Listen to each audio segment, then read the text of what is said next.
website, it gets 300 hits a day, I heard. Oh, wow. 300 what? 300 hits a day. Your website? Hits means people going to the website. I never. You didn't know. I never saw this site. Someone. Ramananda Prabhu showed it to us. Very, very nicely done. You do this website? Sanam. Sanam. Okay, we're ready. Okay. So, Sri Prabhupada Jivanamritam Ki Jai. Srila Bhakti Rakshak Sridhar Dev Goswami Maharaj Ki Jai. Okay. So we're working on chapter 4, the nectar from the devotees, the nectarine words of the devotees, and this is rejection of the unfavorable, which is, who knows the Sanskrit? You haven't heard that yet, have you? Rejection of unfavorable. The unfavorable. Rejection of the unfavorable is. You were saying this yesterday, wasn't it? Yeah. Oh, I totally forgot. Pratikulaya vivarjanam. Rejection of the unfavorable. Okay, so we just heard how liberation is pursuing the devotee, but the devotee doesn't want liberation. The devotee is saying, what are you doing here? Why are you coming to me? I don't want this. So we heard that, discussed it yesterday, how, the Krishna consciousness, the nature of reality is that it's charged with loving, serving energy. And the notion of receiving something as a result of that service is almost repulsive to the devotee. So we're hearing that. Now in Shloka 23, Srila Guru Maharaj gives the introduction, the adversity of being born as even Lord Brahma, but without Krishna consciousness. Bahirmukha Brahma Janmano Pi Pratikulata.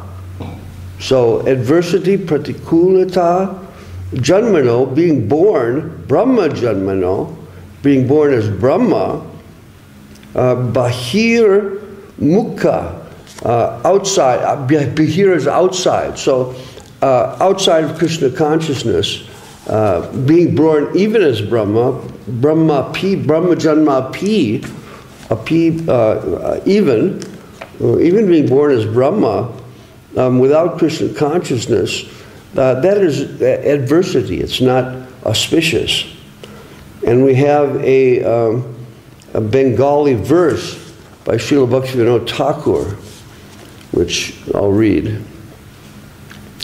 According to Vedic injunction, who acts out his worldly function, the soul takes birth again and again. According to my previous actions, or your divine predilection, if another birth for me does remain, then just one thing I have to say. Oh, hear me, Lord, if you may. Hear me, Lord, if you may. If within the home of your devotee I may be born in an insect body, that cannot but be your mercy. In my heart I'll be ever happy. Devoid of your devotee's company, in an ignorant non-devotee's family, to be born as even Brahma, the Creator. For that, O Lord, I'll never ask you. With folded hands now before you, this is the earnest prayer of your servitor. So Bhaktivinoda Thakur is, deeply expressing the position of the Vaishnava, that here Bhaktivinoda doesn't even want to be born as a person in a family of a devotee. He'll be an insect. He's like feeling some desperation. Oh Lord, let me be with the devotees. I don't even want to run the universe. I'd rather be an insect. I mean, that kind of like extreme feeling is there in his heart, that he wants to, be in connection with the devotees, regardless of his own situation. Just allow that, O Lord, Bhaktivinoda Thakur is saying, in such beautiful poetry. We'll try to read the Bangla, so darn small. Veda Vidhi, my Anusare Karma Kodi E Sangsari Jiva Puna Janma Paya. Okay. So according to Vedic injunction, one who acts in his worldly function, karma, kodi, a samsara. Samsara, worldly function. Karma, kodi, one who works in that worldly function. Veda, vidhi, anusare. According to the Vedic injunction, then jiva, the soul, puna, again and again, janma paya, again and again takes birth, janma paya. So, purva krita karma pale,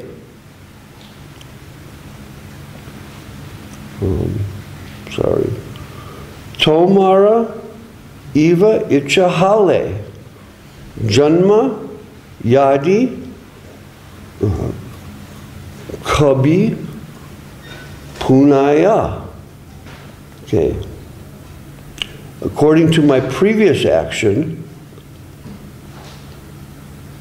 okay, Purva Krita Karma Pala, the previous, the fruits of previous action, or the result of previous action.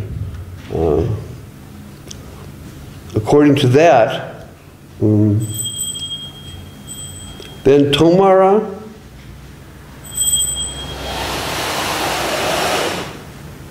Va Ichabale.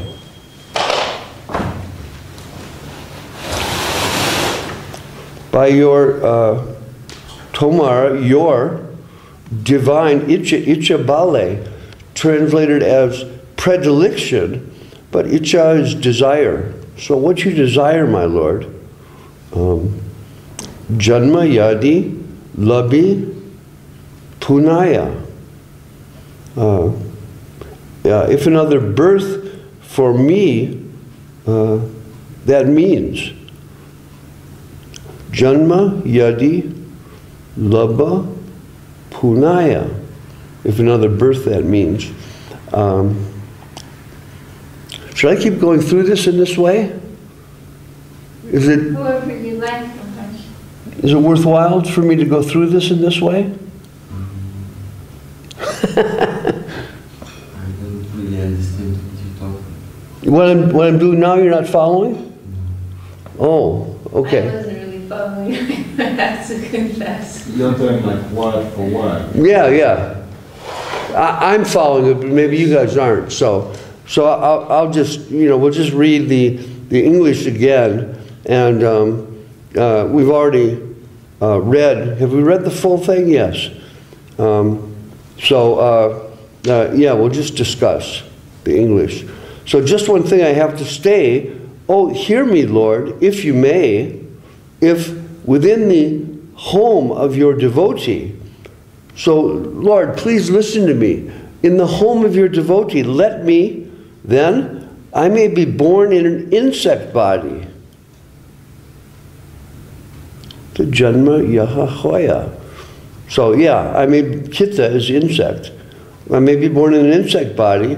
That cannot but be your mercy. In my heart, I'll be ever happy. So, Bhaktivinoda, like, imagine that kind of consciousness. I'll be flying around joyfully to be amongst the devotees. Who cares what my situation is. I'll serve the devotees. You know, I don't know how an instructor is going to serve the devotees, but Bhaktivinoda does. Yeah, so anyway, he wants to be, at best, let me be an insect. So it just shows. I'll take anything, like an ant. I can, you know, clean up the crumbs on the floor. Okay. Devoid of your devotee's company, in an ignorant non-devotee's family, so in a, like, many of us know what it's like to take birth in a, you know, unfortunately ignorant family that has no clue about what the purpose of life is. It's just kind of floating in an ocean of illusion, you know, filled with anxiety about what existence is and what death is going to bring, and unable to give really anything to their children. This was my situation. My father never talked to me about existence because he didn't know what was going on. He was just working in his job and then coming home and drinking and then falling asleep, you know, probably having sex, falling asleep, and then getting up and doing the same thing over and over and over again. That's life. Oh my God. Even then, I could see, I don't want this. I'm getting out of here. It was just, what a terrible entrapment. The life of the non-devotee. So you didn't see that, Didi. But maybe Maharaj did. I had no father. Really? What about mother? I had one. And? Every life. Every life. But what about this life? This life. What was it like to be a non-devotee with my non-devotee mother? Well, she was like an animal, so Like an animal? So you don't remember. But why did you leave? Why? Yes. I was a young kid, I had to. You had to. I had no choice. You had to get out of there, or they kicked you out? No, I had no choice. We are born in certain circumstances, and we have no choice to live the life they tell us to live. The adults, they show us the pattern of life. Yes, but at a certain point we see that the pattern that they're following is like false. It's hopeless, right? Yes, exactly. Yeah. So anyway, senseless. Ramananda you saw, right? You know, it's difficult because at the same time you have some affection for the family, or at least with me, I wanted to have some affection. I wanted to be in a family where we had, you know, some really mutual feeling. But, you know, it just wasn't there. So Krishna raised it like that. But now, in this life, I've experienced what it is to be in a devotee family. And I don't want to come back in another situation like that. So this prayer, you know, is particularly relevant. It's very relevant for all of us. But for me, it's very relevant because, you know, who knows? 5 years, 7 years, 15 years, whatever. But it's imminent. And, you know, I'm realizing this for, you know, you know, it's sinking in deeper and deeper, I think, as it does with most people as age progresses, and you realize you're approaching that point where you have to leave.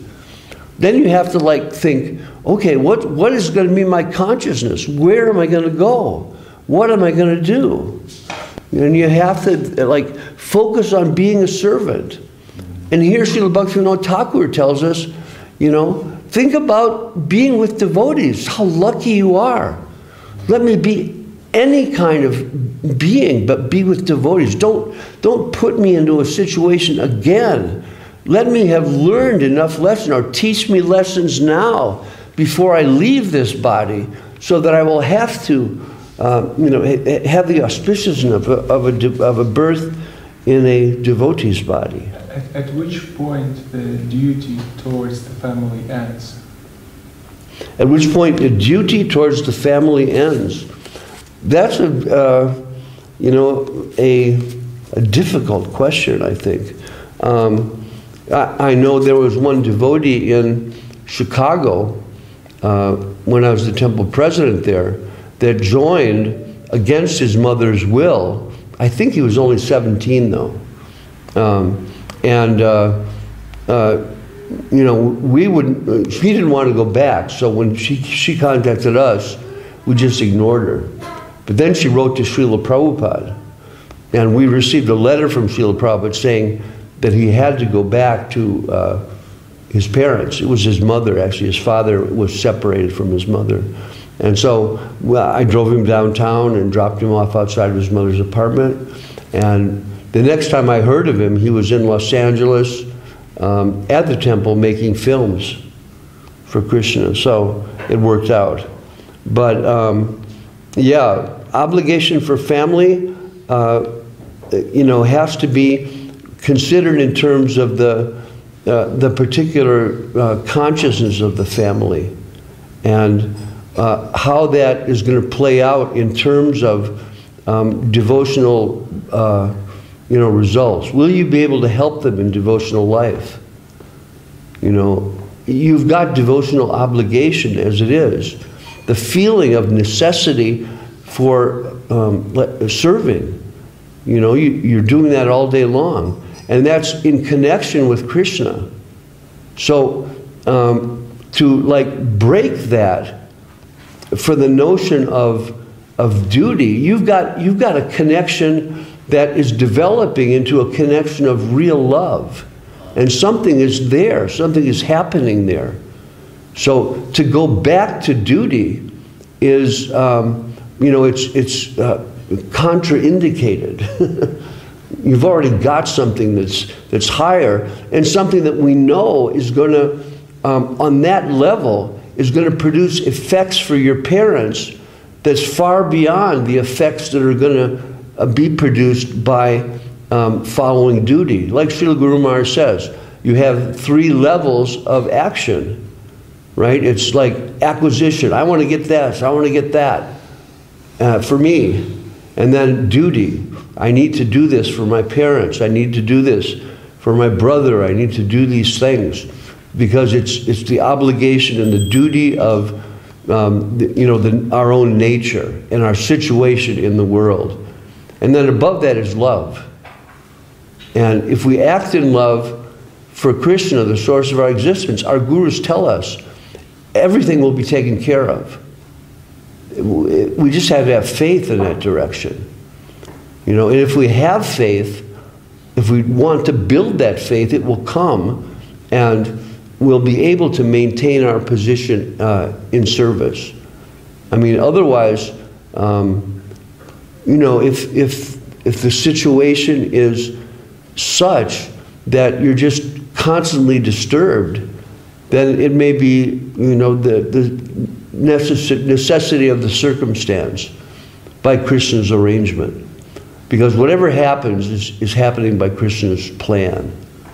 So you have to pray to your gurus and, pray, all the way up the line to, particularly Bhaktivinoda Thakur, who was involved in family obligations. When I had difficulties in family life, I prayed a lot to Srila Bhaktivinoda Thakur. And I found that he's, very merciful. Things, somehow or other, impossible situations, seemingly, somehow or other got resolved. Almost always by the grace of Srila Bhaktivinoda Thakur. So pray to Srila Bhaktivinoda Thakur, but understand always in the context of the transcendental position of loving service. Loving service fulfills everything. Duties, it's everywhere in the scriptures, Prabhu, everywhere, that loving service fulfills all obligations. And even if it's not perceived by those who we previously had obligations to, There's, you know, based on the imperative coming from our hearts, we just need to proceed.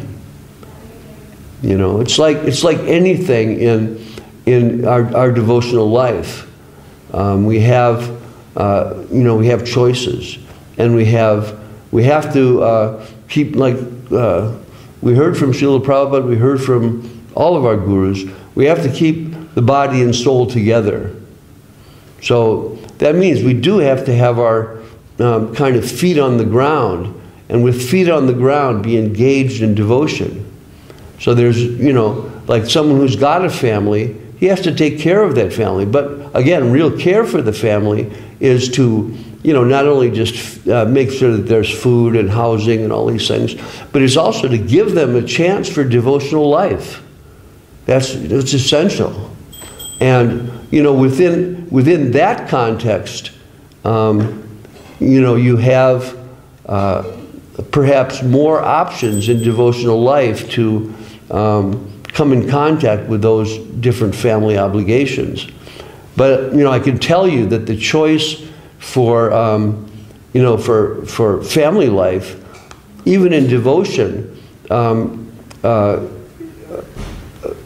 reduces the development in Krishna consciousness to some extent. Not necessarily so, but generally that's the case, because you have to do so many different things that are not directly related to Krishna's service.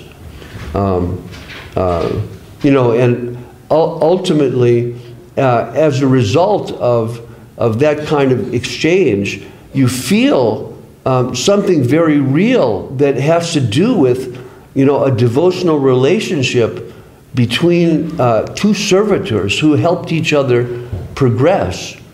And that's a very difficult thing to leave behind. What to speak of the kind of external shelter and, you know, comfort that was there in that kind of exchange. And we ultimately have to leave it at death, or we'll pull that conditioning onto the next life. So what I'm saying is, in your choice about grihastha life, you have to consider like that also, that you will increase your burden later on, and I can practically attest to that. Don't say it. He's not thinking about grihastha life. Don't even say it. I know he is. He's talked to me. Oh no. No, I mean... He's talking about his family, like his parents. I know that. And I'm saying that, you know, if he finds tremendous necessity, it may be fulfilled in that way. He's going to be a lifelong brahmachari. Okay, well, I'm like, I mean, you're in a position of lifelong brahmacharini, and you know, many of my sannyasi godbrothers are in the position of lifelong brahmachari, but I'm not. And I'm just saying what the limitations are, basically. I'm saying it's an option, but there are severe limitations, actually. That's my thinking. But, you know, it's real. There is an option at a certain point, and it's going to be considered whether we discuss it or not, so you might as well discuss it. And I think that's one of, that may not be your position, but it's one of my positions because I've been through it. And I can relate and speak according to that experience. You know, so... Maybe Maharaj could express some of his thoughts regarding this matter. At which point the duty for the family ends, and what's the best way to walk through life, to not get entangled in any unnecessary burdens.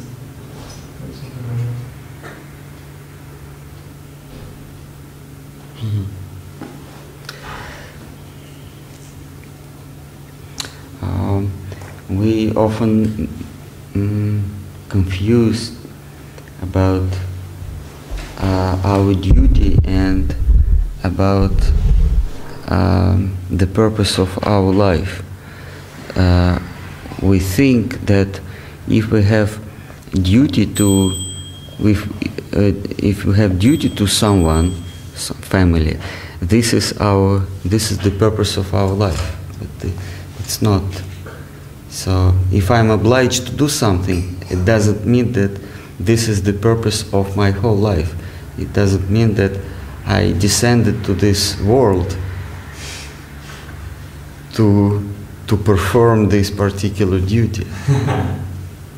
Though we're obliged, but it's not the purpose I'm here. Like yesterday we gave the example of traveling in underground. So you are obliged to show the ticket to that ticket machine. But it's not the purpose of your travel. It's not the purpose of your journey. So on the way to your final destination, you have many duties. You have to show your ticket. You have to let people pass by. You have to be polite with others. Otherwise, you'd be captured on the way and taken to the police. So you have some duties on the way, but that major or menial duties are not the purpose of your journey. So we came in this world not to perform any duty. We came to this world, life after life, to attain something. And that something is liberty or liberation. This is what Scripture says. Of course, in our devotional life, we know that there is something above liberation, but liberation is a necessary thing for human life. Unless we become free in our choice,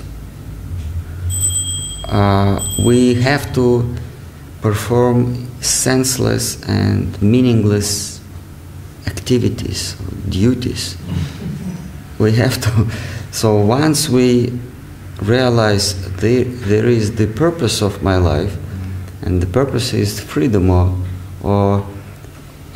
freedom of my spirit, and that freedom of my spirit, it is very, very precious thing. The free spirit is very precious, and it's beautiful thing. But this thing, my freedom, I have to sacrifice to something more precious, and that something precious is a love. So we cannot obtain love without preliminary being free.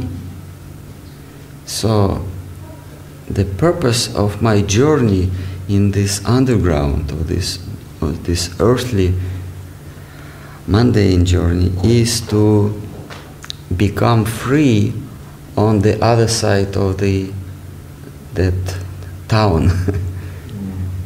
In eastern side of the town, we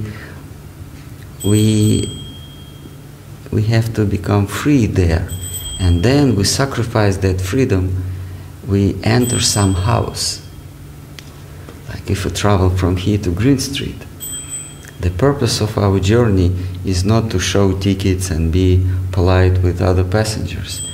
The purpose is to emerge in their eastern side of London, and then to find the home, our home.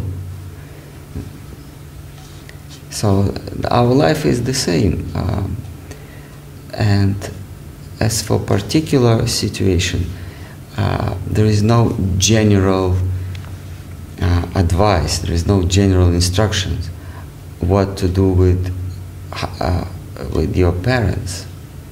You have to apply that principle to your particular situation.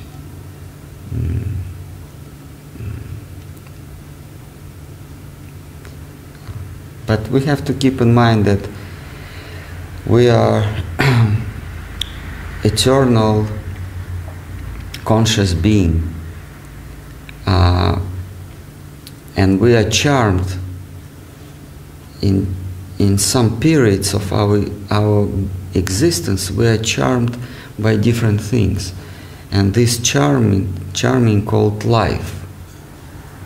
So in this life we are charmed with one thing, and next phase, next period of time we're charmed with another thing, and each and every time we are supplied with certain set of actors in this play. So the set is parents, sometimes children, sometimes not, sometimes brothers, sometimes authorities, or subordinates. So we are in different play. We are supplied with different actors according to our level of consciousness. But we should not be attached to that actors. They are all temporary. We have to keep in mind that they are just passengers in our journey. When we enter the metro car, we have some passengers by, some fellow passengers. Someone sits, someone stands. So our parents and our surroundings, they are like this. We travel from point called birth to the point called death, and on the way we have some actors that call themselves parents or children or brothers or whatever, or people who have the same religion. How do you call them in English? Like congregation, religious members of community. So we travel in this underground car. So we have members of community, parents, all this satellites of our life. But we are not. Our goal is not to be attached to them, because some of them will leave the car before us, someone after, and each and one of them enter that car along with us for their purpose, not for us. I have one question. Yeah. Is it wrong to be attached to devotees? Because you've brought that up, right? I'm talking about religious congregation, and I don't. That sounds like a cheeky question, but yeah. I don't consider devotees as the religious congregation. I don't consider Bhakti as a religious cult. It has some science of religious cult, but it is not. It's they are passengers, devotees. They are passengers that happen to have the same destination. So as long as they travel with us, we are attached. But if they step off the train at certain point, it's their life, okay? So even devotees we are attached to at certain point, not always, because we know that all devotees, they travel in the same train to final stop, which is called liberty. And there, when we all reach that point, liberty or freedom of spirit, then every one of them has different destination. We have certain home in East London. We know this, Green Street 453, right? Or whatever. But other devotees, they may have different destinations.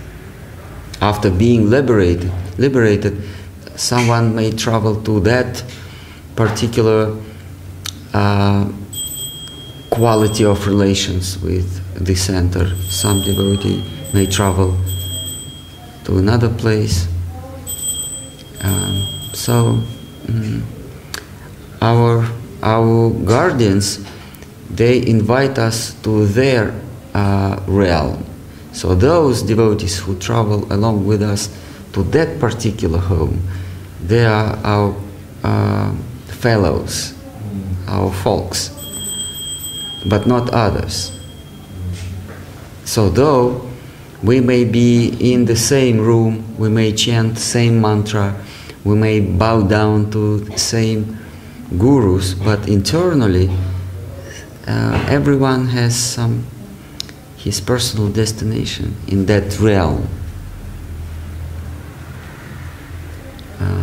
So if you attached to a devotee when he shows the sign of some other destination, then you disturb your destination. You know, like Mahaprabhu, when he traveled, I think we read it all. When he traveled South India, he met a devotee in village Kurma, so he called this Kurmadas. And that devotee, he was very much attached to Lord Ramachandra. Remember that? Yes. And Mahaprabhu didn't disturb his devotion.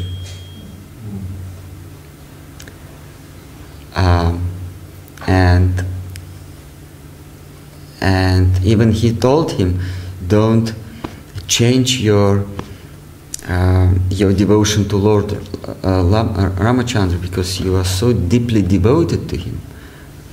And then Mahaprabhu left the devotee because he traveled further his journey. And then on the way back, he visited the same devotee again. And devotee changed his mind, but not because Mahaprabhu forced him to do that. Devotee said that now I understand Krishna is superior. And I realized this not because of my analytical survey, but because when you appeared, once I saw you again, I realized that Krishna is superior. So you the origin of my realization that Krishna is the playful cowherd boy is superior to a king with his power. I realized this because I saw you. So you are my Lord now. So we see that many devotees, they have different attachments to their Lord, the particular form of their Lord. So we should not be along with them all the way, because at some point our destinations differ. So I don't think a devotional idea is a religion. The religion is the form. So we know that from ancient Greeks, we know there is an idea. Aristotle said there is an idea and there is a form of that idea. So there is an idea of mother. But that particular lady is the form of mother idea. So the devotion is the idea, and the temple and rituals and the cloth and the outlook of devotees, these are, and the shape of the temple, these are the subtle and gross forms of the idea. And when the form comes into conflict with the idea, we should reject the form and follow the idea, though it may take another form.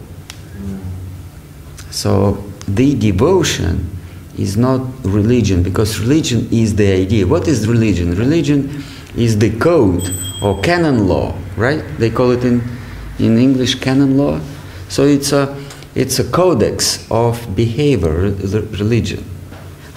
How you should behave, what is good and bad, what is right and wrong, the etiquette, the principles. So these all together make religion, make the religion. So devotion, it's a state of heart, because we know sometimes the codes or the law of religion comes into conflict with the devotion.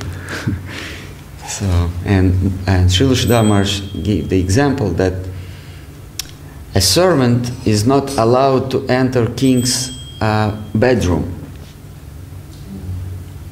under the capital punishment. He is not allowed, because maybe he enjoys with his queen. But at certain times he must enter, even to break the law. He must enter the bedroom to save the king. So devotion is the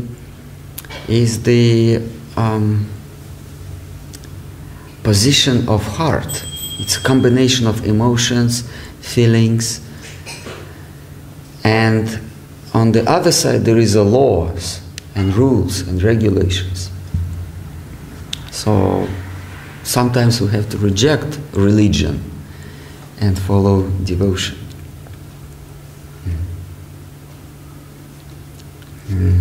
I remember one time I was riding Gurudev in my car in St. Petersburg, and certainly there is traffic rules, and in our normal situation we cannot break them under the penalty of traffic police. But there was some situation. Gurudev suffered some yes, so he asked me, Maharaj, please, I need to. And I broke all these red lights to drive to Lakhta, this temple, St. Petersburg. So I broke the law, but I think this was better than to follow all rules and make Gurudev to suffer from. I did the same thing. I was driving my VW bus, taking Gurudev to a particular place where he was going to preach to some Indians, and if I pulled up the normal way according to traffic, Gurudev would have had to get out in the traffic. So I pulled up the opposite direction of traffic so Gurudev could get on that side. And people were, honking, exactly, yelling and everything. And Gurudev looked at me and I was like, "You're Gurudev." It's like, "What are you doing?" And I had to do it. And somehow or other got turned around again with people honking and And one funny thing, on the way, I was stopped by police. Uh-oh. And my car was stolen, of course. In that period of Russian history, all Mercedes-Benz in Russia was stolen from Germany or Poland. So I have to follow all rules, not to attract attention of police. But in this particular situation, I broke all rules and I was stopped. And I had no proper documents. A purchase. So he asked me, okay, give me your documents. I said, please, this is Indian sadhu. I was dressed like this. This is Indian sadhu, and we are in kind of emergency situation. So he looked at him, looked at me. Okay. He didn't check. That was a good-hearted police, huh? Yeah. Usually they would ask for some money or something, right? Yeah. So sometimes we have to follow devotion and forget about rules. But when there is no emergency situation, we have to follow rules. So this is what I'm saying.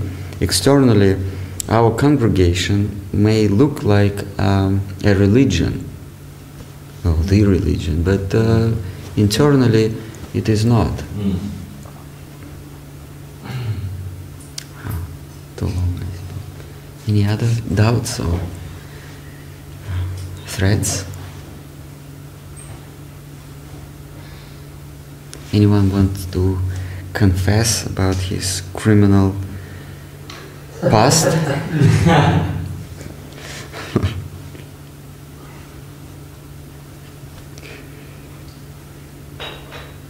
So there is a necessity to, in the beginning stages, to practice some formal engagement in order to get an idea of what is devotion. Not as an idea, but as a like an inner understanding. Yes. Unless you reach the yoga. Yoga means union. So Krishna in Bhagavad Gita, all his chapters called that yoga, that yoga, that yoga. That means it's different steps to union. That kind of yoga, that kind of yoga. So Krishna tells Arjuna, by following these rules, following these obligations, you make another step, small or major step to yoga. But once you reach this yoga, Krishna says, just forget. If you have that yoga position with me, this union, then there is no rules anymore. Just follow me. So he says, Vraja. Vraja means no particular. Vraja in Sanskrit, it's not the place. Vraja means to hover or to wander. Vraja, it's not a village. Vrindavan is it's forest, and Gokula is the place. But Krishna leaves Gokula into Vraja. Vraja means the state of wandering, state of hovering, no particular place. So Krishna says, once you reached yoga, once you in my, Moses says, let my people go. So these people, they are inhabitants of Gokula. So Krishna says to Kamsa, let my people go. So Krishna escapes from Kamsa's disturbance, because Kamsa sent many demons to disturb Krishna. So finally Krishna said, okay, we leave Gokula, we leave particular place because it's dangerous here. He knows the address, he knows our location. So Krishna says, he in this congregation,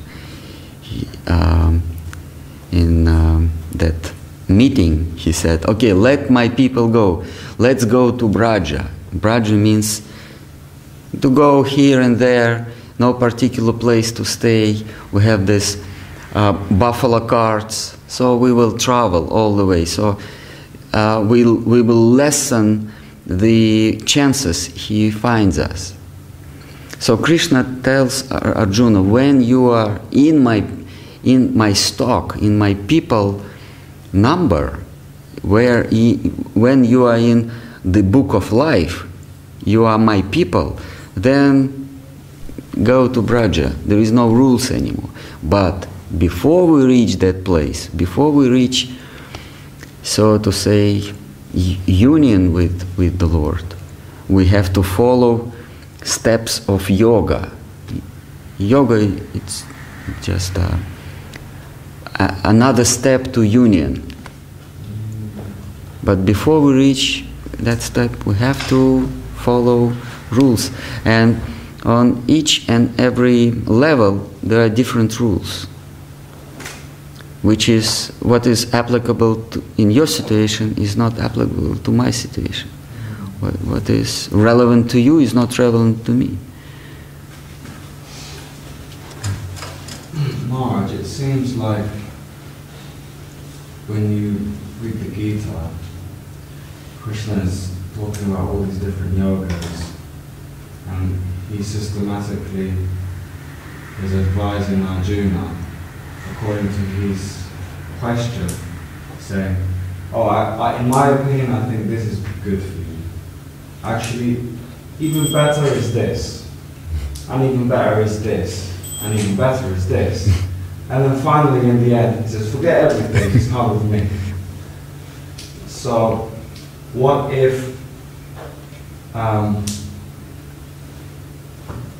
so all those different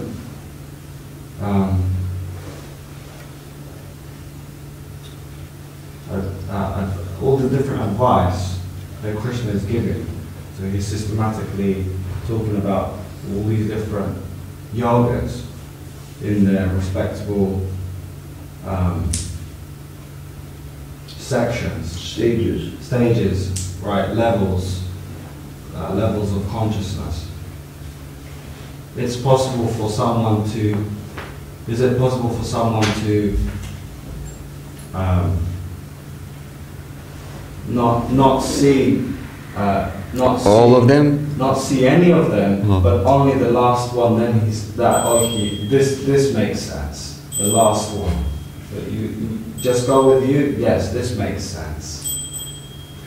Actually, when Arjuna reached that certain of level that was designed or destined by Krishna, then Krishna told him, well, now you are not obliged to any social section or any family member or any religious activity or any say Vedic rules. Now you are not obliged, because Krishna said, now I see. Arjuna says, Krishna, now I am ready to follow all you tell me, anything. And then only after that, 1866, Krishna says, oh really? Then forget about all these talks we had before. Sit to the east with straight back, not too high, not too low, breathe in, breathe out, that the soul is eternal. It's just idle talks. Just follow me. And Arjuna says, okay, I'm ready. Really? Then kill all these relatives. Not because this is your dharma, because I want it. I want to see how you, my children, play war each with other. I just want to enjoy how you kill each other. You know. Sometime a boy plays soldiers, and this soldier killed this one, so they attack that fort, they defend. So Krishna says, okay, I'm in between two armies. I want to see not from outside, but I want to see from inside how it goes. millions of soldiers kill each other for 18 days. Come on, start. and Arjuna got his strength. Not because it was his dharma, because this dharma, Krishna told him, this dharmic thing is just nonsense. A jiva soul is not obliged to any situation. His family, his relatives, his religious ancestors, God of our fathers, as Jewish say. The Jewish religion means, they emphasize on, we worship our God because this is the God of our fathers. This is the key point. Only because our predecessors, right? Because of our fathers or patriarchs, they worship this particular God, we also worship him. Not because this is our free choice, but because my father worshipped that God. So Krishna tells Arjuna, not because 7 rishi told you to do that, or that Purana, or that Guru, or that Acharya told you to do this, but because I am your friend, and I tell you, just do this. And Arjuna was excited. And Arjuna said, even if I die happy. Arjuna said, if I follow my dharma and I become a winner, I'm not happy. But if I die and follow your desire, I'm happy. Even if I lose, but follow your desire, I will be happy. But if I win, but follow dharma, I'm not happy. So that bhakti turns your heart into some miracle. That, as Sridhar Maharaj says, and that Krishna play in Krishna Lila, even the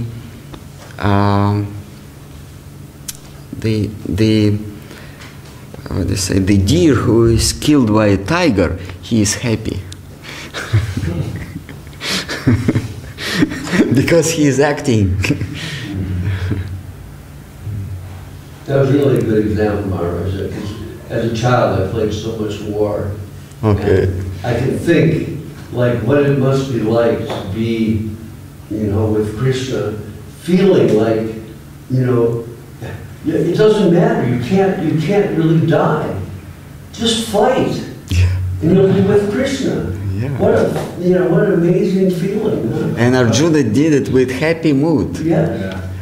Compared to what he started with. Yeah. His hands trembling, and his Gandiva bow sliced from his, slipped from his hands.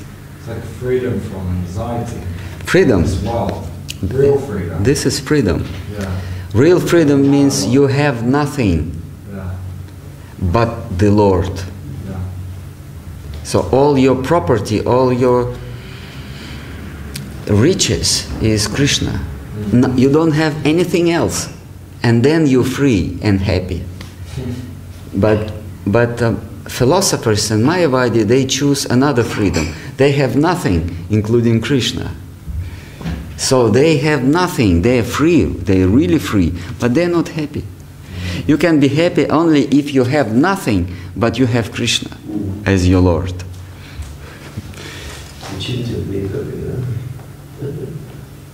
To be nothing, but you have everything. To be the slave of the most free one means freedom.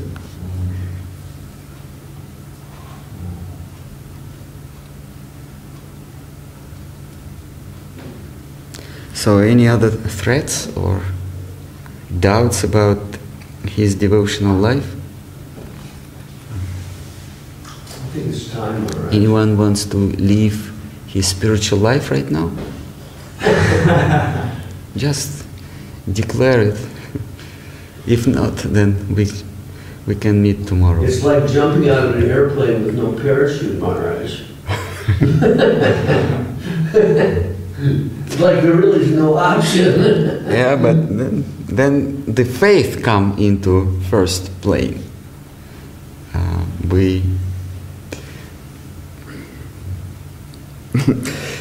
There is one in YouTube. There was one movie how they train the company personnel. So they stand in two circles, the inner circle and outer circle, and then the coach says, now trust your partner, just fall backward. He said, close your eyes and fall backward. Just trust.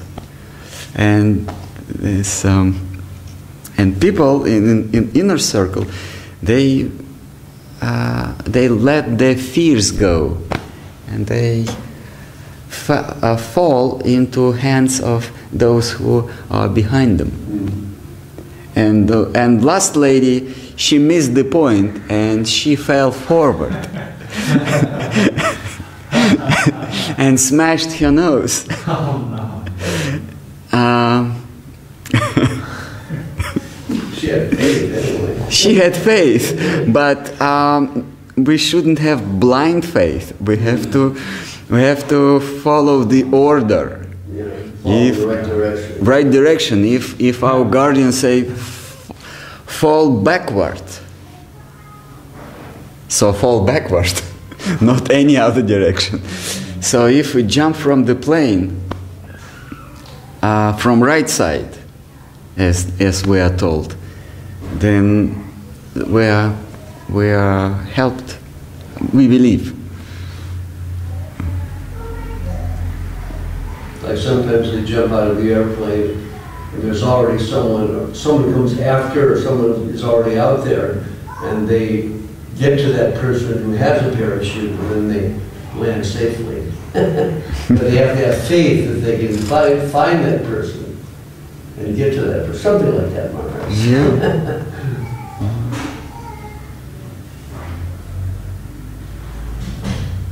But Maharaj, we have no choice. If we don't jump, then there is no chance at all. At least when we jump with full faith, at least we have chance to be caught by merciful hands. But if we don't jump, so again this life we land safely, and what? What then? At certain point, in certain life, we have to make this choice to jump, not to build any other perspectives in this life. Because so many times, so many lives, we succeed in our efforts. Some life we became emperors, or company directors, or vagabonds, or senators, whatever. Many, or the head of the crew. So we already experienced that. So maybe this life, try something else. Try some devotion. Maybe we will finish that vicious circle of birth and death this time. Maybe not. Maybe it's all fantasies of some Indian old man.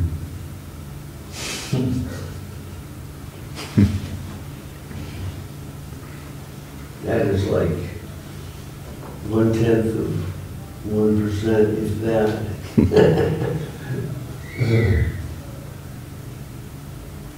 In some class I heard you saying like there's a chance of getting in spiritual, there's the same chance of getting in spiritual world in this life as if today. Oh yeah. Same chance. What's the possibility of getting there today? Very little, and probably in this life the same. But maybe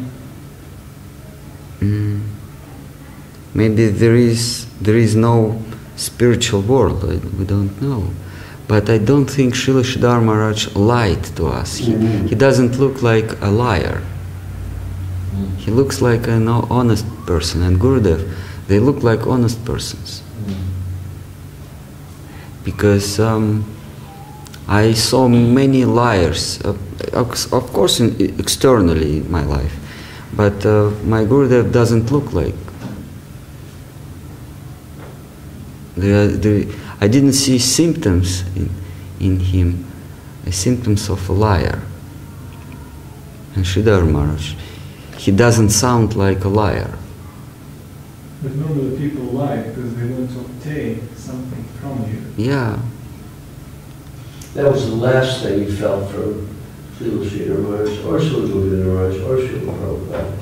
They just wanted to give. There was no taking. But you had personal experience with Sridhar Maharaj. Yes. So he didn't look like a liar. Because I didn't see him personally. When I first came to see Srila Maharaj, I sat down in the group, and he was speaking Bengali. But I just closed my eyes, and it felt like, like Srila Prabhupada was talking to me. I felt like he's communicating.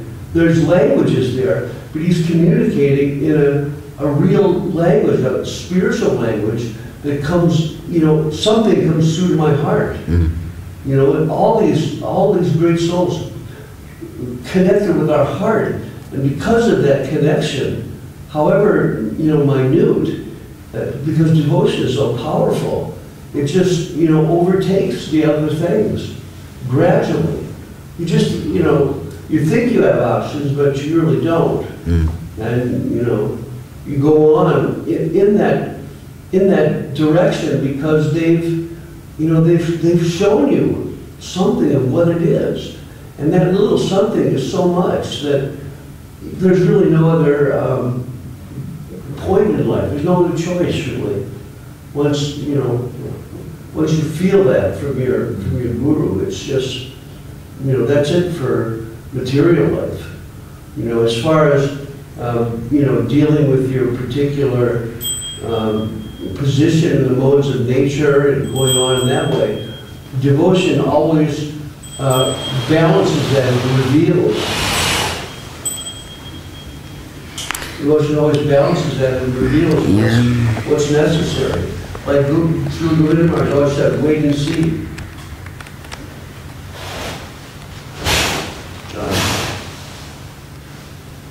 Shri Guru Gauranga Sundar Ju Radha Giriraj Ju Dariju Jaj. Yeah, wait and see, and pray a lot, and it will be revealed. Yeah, maybe. There is no guarantee, Maharaj. I found, Maharaj, that generally it is. Okay. It's my experience over so many years. You're lucky. Something comes. Yes, Maharaj. Krishna and Gurus, they give mercy to those who didn't deserve it. But I deserved it, but I didn't get it. I know I deserved it. And you don't. But somehow or other they chose you. No. You're Maharaj. I know. You wouldn't be sitting here saying what you're saying if you didn't already get it. You got something. Otherwise you would have no capacity to convey anything. No, I just want something, some fame, a little bit. That's why I'm sitting here. So we should feel we're getting something. Well, you know, it's Vichintya Bheda. Simultaneously, the more that we get, the more we realize how little we have and how far we have to go. But, you know, he told us, and Srila Prabhupada told us that also. I don't clearly remember from Srila Sridhar Maharaj, but I'm sure he said it, that we, you know, we must feel like progress is happening. Something is going forward, however small. Yeah. In my case, I was convinced by Bhaktivinoda Thakur, not personally, but in one of his prayer, he said, I'm sorry, all these religion rules, all this philosophy, it's so complicated for me now. These Vedic things, this Brahminical substance, this everything, it's so complicated. I'm sorry, I cannot follow it anymore. Just leave me alone. This philosophy, this, I cannot think anymore. I'm that much old, I cannot comprehend all this way of thinking anymore, on these rules, to wake up, to chant this mantra, to study this philosophy, this Vedic. I'm sorry, I cannot anymore. Let young people do this. I cannot do it anymore. So please leave me alone. I just want to remember my Lord's feet, Gauranga's feet. So he says, I'm sorry, all these rules. He's apologizing to the rules. Yes, yeah, but I'm sorry, I cannot. I wish, but I can't. This right bath with right hand, I don't remember anymore. Which way to bath, how many times, how to sprinkle water, I don't know anymore. I'm sorry, I forgot everything. I just gone. I'm gone. And Srila Sridhar Maharaj says that once two young boys came to his refuge in Godrum and asked Bhaktivinoda Thakur,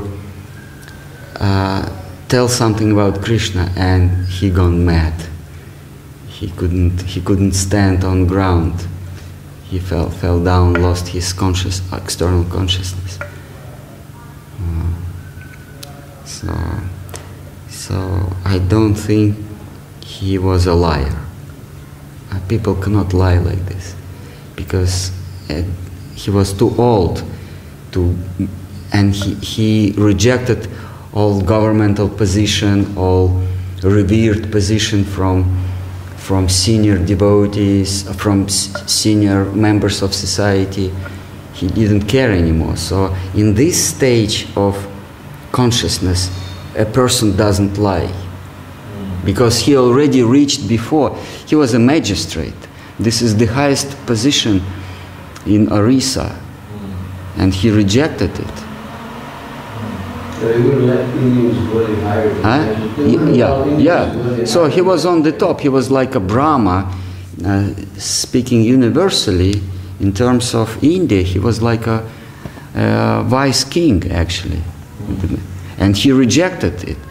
And after that, what he's talking about is not lies, because there is nothing to reach higher than to obtain.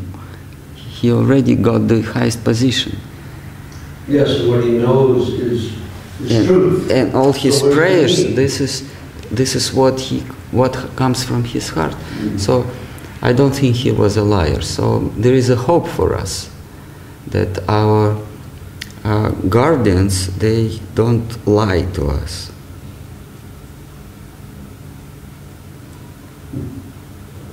What was that? I think we have to end. Okay, yes, sure. Next time. I was thinking we'll stop at 8 o'clock. Okay. Next time. Jai. Sri Chaitanya Charitamrita ki jai. Jai. Sri Prabhupada Jivanamrita ki jai. Srila Bhakti Rakam Sri Bharati Goswami Maharaj ki Jai. Jai Sri Chaitanya Saraswati Maharaj Acharya Vrinda ki Jai. Srila Bhakti Sundar Govinda Dev Goswami Maharaj ki Jai. Srila A.C. Bhaktivedanta Swami Maharaj ki Jai. Srila Krishnadas Kaviraj Goswami Maharaj ki Jai. All the Vaishnava Vrinda in Chaitanya Charitamrita ki Jai. Sri Chaitanya Saraswati Mata Vaishnava Vrinda. London Chaitanya Saraswati Mata Vaishnava Vrinda. All the Vaishnava Vrinda in the world ki Jai. Yeah. So we want to sing Hari Rai Prabhu. Hare Rama Krishna Yadavaya Namaha.